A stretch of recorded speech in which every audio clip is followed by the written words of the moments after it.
Moses ngifuna ukugunda sibali. Angizange ngizovakasha mina. Ngizogunda. Right, ma South African ngifuna ukunitshela. Nina abanye benu nje bantu okuniphapha emakini akunampupha kunashukela khona manje izolo beniphapha. Amakula avalile. Abanye benu nina nadakwa nithengana notshona nempahla edurayo. Nihluleke ukondla abomama bini. Abomama bini bayeza la emakulini njengathi la kimi nginikula mina. Niyabhalisa abomama benu ngiyababona mina bazobhalisa.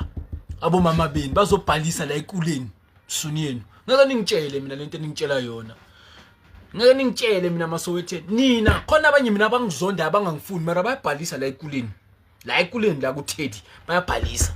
Bayeza bazobhalisa bathathe babhadale month end. Abomama benu nina bayabhadala la emakuleni. Ungayike ubhadale eShoprite wena na. Ungavula na i-account eShoprite uthathe ukudla ubhadale month end without any tax, without any lokhu njani. Interest abazobe bayifakile abelungu they are dividing us.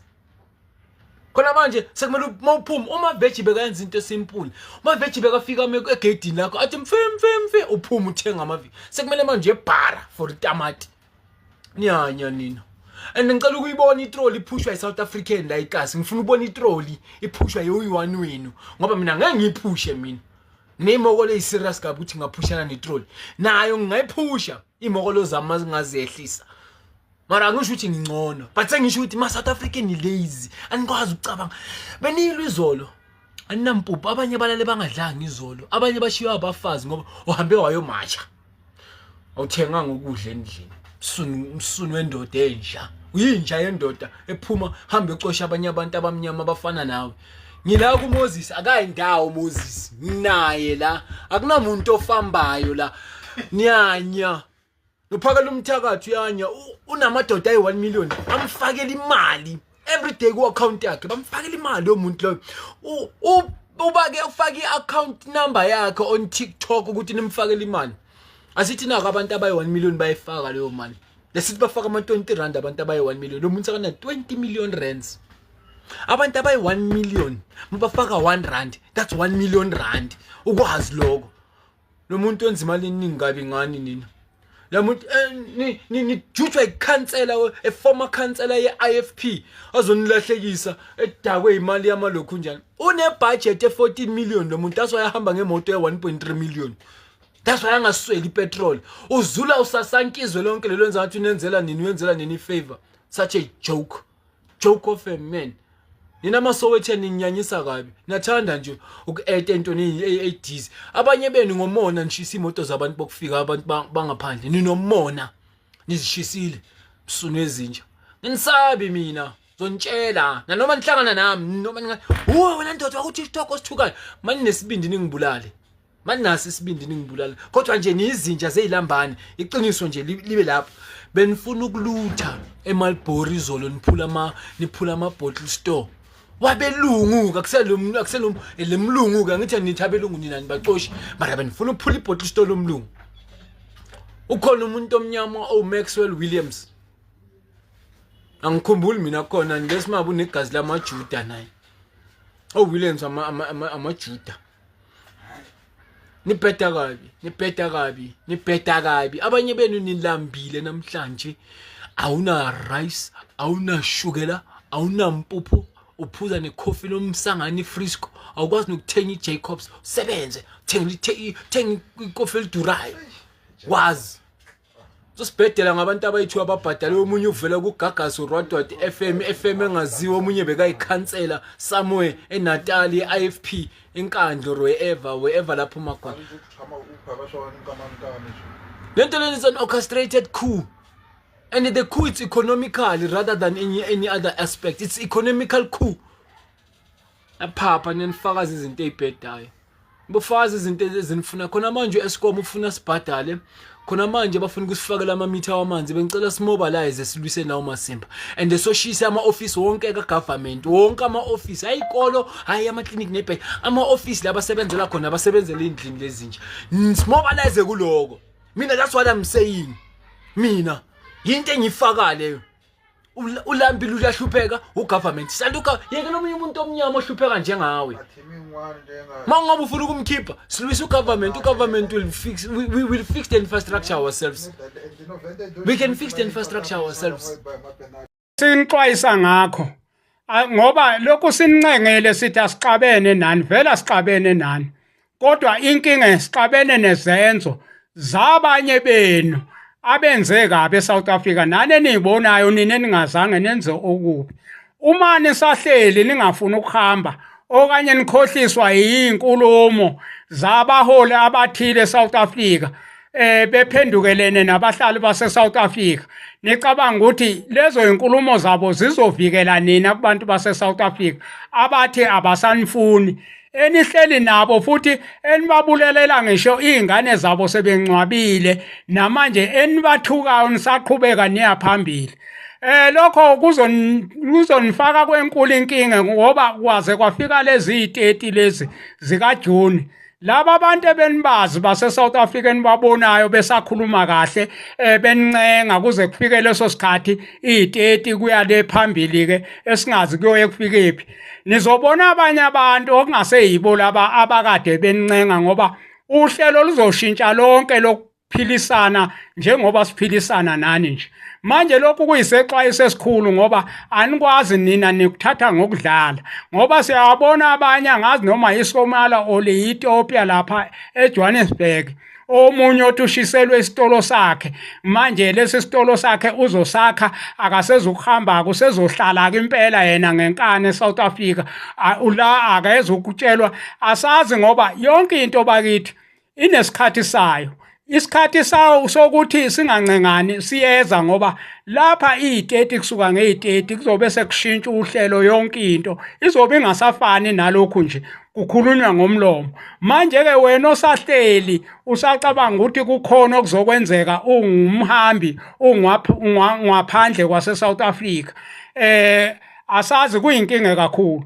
bafowethu nonke nani nina eniphethe amaphepha siyancenga hambani ningakhohliswa ngamaphepha ngoba lawo maphepha asazi ofisha abakhulu bakuwo lawo maphepha ofisha abakhulu abekho kubantu abaphethe amaphepha ngoba bayazi ukuthi into eyinengeke bazenze ezokukhohlakala ngoba bayazi ukuthi bangene ngendlela okungesiyona eSouth Africa amaphepha banawo siyazi thina njengoba sikhuluma ngabantu abanamaphepha nabangenamaphepha abantu abazigange yibona laba banikwa amaphepha ngoba balethwe ngabantu abathile bazokwenza imkhuba ezophilisa laba abantu abangaphakathi eSouth Africa okuyibona abanamandla abaphethe umthetho ababavikela abangafuni ngabo namanje yilokho ma-South Africa yilokho asiyibambeni lapha sanibonani niyaphila kodwa mamelani nginitshela la ngifuna ukucacisa nansi indaba masinyane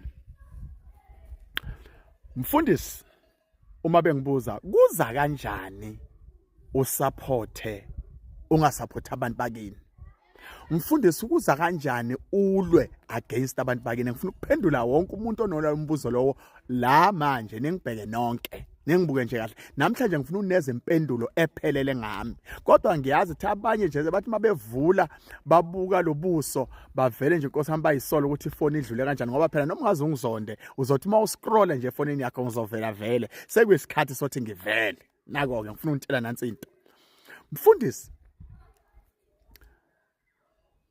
kuyasimangaza ukuthi uqabane nabantu bakini kuyasimangaza ukuthi ungasupporti izwe lakho kuyasimangaza ukuthi ube nenzondo kubantu bakini kodwa uthi umfundisi asibambeni uma icala lento ethi abahambe ngabuza ngathi mina kuhamba obani ngoba ngilele mina ngingazi ukuthi khona into ezoba khona ngathi mangivuka ekseni ngezwe bathi wonke umuntu ecula ingoma yokuthi abahambe sekwanele right ngilandelele wobani abahambayo cha labantu abeze eSouth Africa ngokungemthetho abahambe but mawuthi lapho futhi okay abantu abeze eSouth Africa ngokungemthetho abahambe mara indlela abahanjiswa ngayo ngiyabuza hayi madoda phela manje anti manje kumele ukuthi bahambe ngendlela yomthetho so lapho khona lapho usathi usayibambile sekungena nedakwamiso phakathi ilento le yathinta mina ke leyo bakithi ngifuna ukunitshela ke namhlanje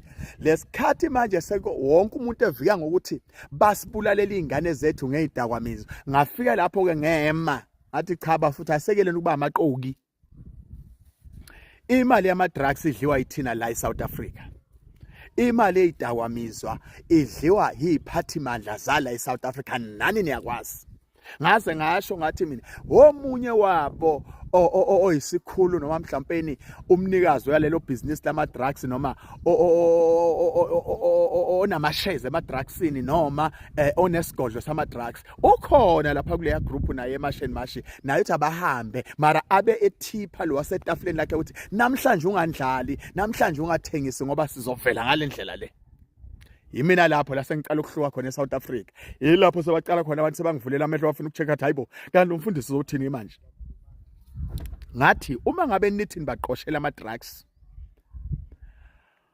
bambana umuntu obhema drugs nimthele ngemvubu anikhombise ukuthi uyithengephi ayipheleli lapho mangabe enikhombisa la ithenga khona lo omthengisele anikhombise la ayistocka khona la abafike bayistocke khona la yenziwa khona yilapho ozofika uthola ukuthi nakhona uthola the limited one until nilandelele kuba ichain enkulu iziyofika lapha yila uzothola khona isikhulu sephoyisa ukuthi yisona isigodlo saso la uzothola umuntu ominister of what ukuthi isona isigodlo sakhe la ozothola ukuthi bani la yisona isigodlo abaphambili esibathembayo base South Africa saqala lapho masengikhipha lawo ma secret lawo saqala ukuhluka ngembono nabantu base South Africa ngoba lapho masofika lapho bathi ngeke sikuzwe sithukuthele uyazi into njengaleyo izwe lithukuthele okay hayi abangena amaphepha abahambe abantu benkosi ngoba naku senishilo ukuthi inkinga ukuthi benzani hayi sisaselapho bakithi hayi sekungcono ngoba nake impela siyabona bagcwele imigwaqeni amabhasi ayabalanda abanye sebabhukhelwe nama flight bahamba ngenzeka nathi ke sekuzophela lo msindo lona sikwazi ukuthi sichubeke no plan B sichubeke nempilo yase South Africa singasenabo abantu bokufika right mase salindele bakithi sithi sadigesta lokho nje inkosi yami ngoba phela vele umbhikisho bakithi uyabuphazamisa ubu government uyabuphazamisa ubu up and down obusuke bukhona ezweni bokuzama vele ukuphazamiseka siyaphazamiseka vele ngeke sakufihla lokho ngoba ngiyazi ukuthi mawukhuluma kanje yilapho uthola khona inhlamba right sithi sabheke lapho naku ke manje labana sebehambile bamatamatisi bama whatever lalelani wonke ama tuck shop abantu bokufika wavalwe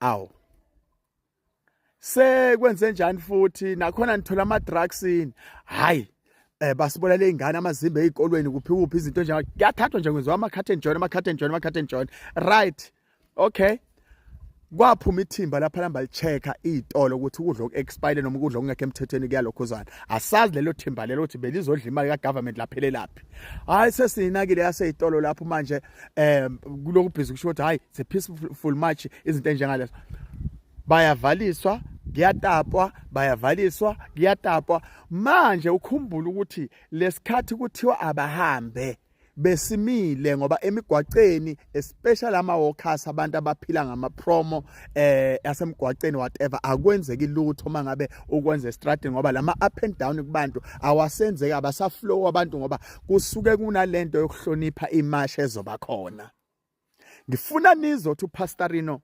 yikuphi la ngathi uhluka khona nabantu bakithi base South Africa sesibakhiphile abantu manje khona lapho kuya extendeka lapha abantu sebayashaywa futhi nibashayelana hayi siyobathinta nje hayi bo bantu benkosi kanti umuntu soyisilwana sayikhona nje impela indoda engavuka ekuseni emzini wayo iyojabuliswa nje kuphathi siyobathinta uyabona sekuyatrenda lapha ku social media uthi siyobathinta nje manje ke bakithi zonke lezi zinto mathu uyayicheka mina ubuqoki into engayifuni and 2 angifuni abantu benze ibusiness ngabanye abantu Angifuni nje ukuthi unebhizinisi ngokuhlukumeza omunye umuntu. Yilapho sifike sihluke khona. Na noma bengathiwa ninginikeza amamiliyoni nginikeza ini. Ngilo muntu mina bakithi inkosi yami njoba nibona iDouble Cap yami la. Akunalutho engilithole ngeinyembezi zabantu. Yonke into ngiyayisebenzela. Yonke into ngiyayilwela. Abangaziyo bangazi futhi bangilandela futhi bayangithanda. Okay, sesiyayibamba yasema tuck shop manje. Yaguduzwa. Mase sithi shintshi ke manje. Bona labantu abasitshele ngalento ababambisene ngalento. Sewena uyazibuza ukuthi mase beqabana bona baqatshaniswa yini? Umbuzo wokuqala lo. Njengoba bona beqabana bangalalelani, bangazwisisani, bangakwazi ukulalela omunye umuntu, bangakwazi ukuthi balalelane bona bebodwa. Thina ke sithatha liphi side noma thina silandela liphi side, thina sishiwa kuphi? Ngoba uyabona bakithi into engifuna ukutshela ngivale le video ngayo. Mina into engenza ukuthi la kulento enzakala eSouth Africa ngihlezi ngibheka ama-side anobungozi, ama-side anobugebengu, ukuthi ngibonile ukuthi lapha mangabe sekungena imali, kungena manje sekufuna ama donation, kungena manje sekufuna abakhasi, sekunabantu abakhasa lento. Lapho imali seyizongenelela iqiniso ngeke lisaba khona. Manje egcineni ngaze ngasho ngathi mina sesiyobulalana sodwa egcineni. Yilento eyenzakalayo manje. Manje into engifuna ukuthi ngini-understandise yona iyodwa. UPastorino wase South Africa, uPastorino ngumSouth Africa, uPastorino akasoza jikele eSouth Africa. Kodwa mangabe ngibona ukuthi bakithi kunabantu abathathu noma bawu4 abaphethwa ama-anger issues, banama-anger issues wabo, and then from there bafuna ukuzowakhipha noma ukuzolwa ngathi singumphakathi wase South Africa. Ngeke ngayivumela lento leyo, futhi angisoze ngayivumela as not umuntu nje, as uPastorino wase South Africa. Ngeke nguva. So ingako ke bakithi lapha ngithola ngiposta nempilo yami ukuthi mina bakithi la nginitshele ngalimela iqiniso ngisahamba ngamatekisi, ngamela iqiniso ngisaqasha imoto zabantu, ngamela iqiniso ngisahlala emarumini ngirentile, ngamela iqiniso kusasenzima nje ngisadla bakithi lokho engikuphiwa ngabantu. So namhlanje uJehova ngendlela engiphumelise ngayo angibekela kule level engikuyo, angikwazi ukujikela iqiniso sengila ngikhona. Abantu kumele bayekele ubuqoki, yekelana ubuqoki, ilokhuzane imibhikisho yonke yase South Africa. We need ukuthi siyisupport emayiza ngendlela right. Kodwa yekelani ninebosomathuba ukuthi nibheke lento etrendayo senifuna ukutrenda ngayo. Mina ngitrendi ngento etrendayo bafowethu. Kube bengimele ngitrendi ngento etrendayo. Ngabe kade ngayijoyina imashini mathi ngagijimela lapha phambili ngoba ngiyazi ukuthi ngine voice ezwakalayo ezweni. Kodwa ngoba ngibona ukuthi ngizogaina ephakethini lami, but ngeke ngize ngibe nokuthula impilo yami yonke. So that's why ngiyanikhuza namanje, hambisani izinto ngendlela efanele. Uma umbhikisho usilethele ukuthi sidelelwe sibadala, akuphelele umbhikisho, kubuya inhlonipho. Uma umbhikisho ulethe amalungelo einganeni ukuthi zidelele abantu abadala, akuphele imashi, kubuyele inhlonipho. Uma ngabe kuklinwa inhlonipho nama foreigner nokungcola okukhona eSouth Africa, nenhlonipho nayo iyaklinwa, singamane sihlale nama foreigner sichobeke sibe nenhlonipho. Into ekufathi niyazi leyo, mina sengishilo bakithi ngeke sivume ukuthi abafana basidelele, izingane zethu zisidelele. Umuntu omusha angasamazi umuntu omdala avela amphendule ngendlela khona. Amandla wonke sasukile kubantu abadala biyele bafaneni. Cha bafana, cha abantu abasha cha anicabanga kahle. Uma ngabe ngempela nifuna ungitshela ukuthi imash ibizela ukuthi abantu abasha badelela abantu abadala, akuyekwe. Sengishilo akuyekwe. Mina nje ngingedwa ngeke ngize ngiphathwe umuntu ongahloniphi mina. Mawuhluleka ukuhlonipha abazali bakho, then uzogcwala emgwaqeni uzofuna ukuthi thina esibahloniphile abazali bethu siphathwe uwe. Usukusidakela ngempela ke lapho. Lapho usukusanganela ngempela, futhi ngeke bafuthu impela ngamane nginqomeke zona izandla kulokuliwa. Lokuliwa nje kuphela. Ngiyazi lento engiyikhulumayo bakhona abanye abahleli emakhaya bayizwayo bayizwisisayo futhi. Ngeke savuma ukuthi kuphela inhlonipho kubantu abasha bangasabahlonipha abantu abadala. Abantu abadala bakithi akusiyitechu. abantu abadala abonyiswanga bamiswa lapha abadroywanga abantu abadala basethe emhlabeni kumele noma bafe ngokuthula ngitsheleni nje ukuthi mangathiwa 2026 abantu abadala amakhehla wethu nezalukazi zethu ziyashona isiphi isibuso sesosithola ngoba manje methu yakhuluma thula wena madala thula wena gogo ngeke bafana kungamane kuphele leyo mashi kusala inhlonipho yethu uma ngabe kushothi labantu enithi abahambe nifuna bahambe nenhlonipho lebekade sinayo eSouth Africa ingasabi khona manini ke lapho bafana singamane sihlale nabantu bokufika nale nhlonipho ebekade sinayo ngeke sikwazi thina ukudelelwa abantu abasha ngeke sikwazi ukudelelwa abafana thina sibadala sinjena silisebenzele thina lonke ipapa elikhona etafuleni konke sinako sikujulukele sakusebenzela ukuthi manje sesiyodelelwa nje abafananyana bakithi abangenayo neColgate yogeza amazinyo amantombazanyana aphendula nje umsangano lapha uyabona untombazana kuzalele ekhaya nje akuna plani akuna lutho abahamba uhlula Yey manini bafana nethinta manje emsileni lana ukhuluma noPastor noBafethu nikhuluma umuntu ongageje umuntu okhuluma iqiniso ngithi mine ekuhambeni kwabantu anginankinga but mangabe sizothi abahambe kede bese nine nesala nedelela thina sibadala mina nguPastorino yingakho nibona abantu abasezingeni abantu abanamagama abantu abaphumele nabaquli ababhadlile emakhanda nibona ngathi abayingenelile lento ngoba ayinayo ilanguage ehlonipha umuntu omdala lapha sifuna umuntu omdala ahlonipheke bakithi ibusiso zethu sizithola ehloniphela abantu abadala so mangeke nihlonipha abantu abadala bafethu akukho la nisisa khona angeke nizeni isihole futhi ngeke nizeni isihole bafana ngeke nje size siholwe yinina angeke nize nikwazi ukusihola sihloniphani manifuna ukusiphatha hloniphani manifuna ukusiphatha hlala nginitshela ukuthi nanoma singathatha amandla siwanikeze nini labantu laba sebajwayela ukudelela bayonidelela lephezulu manje ngeke bakithi izwe lethu alibuye enhlonipheni bayo azibiyele emasisweni bafana sengishilo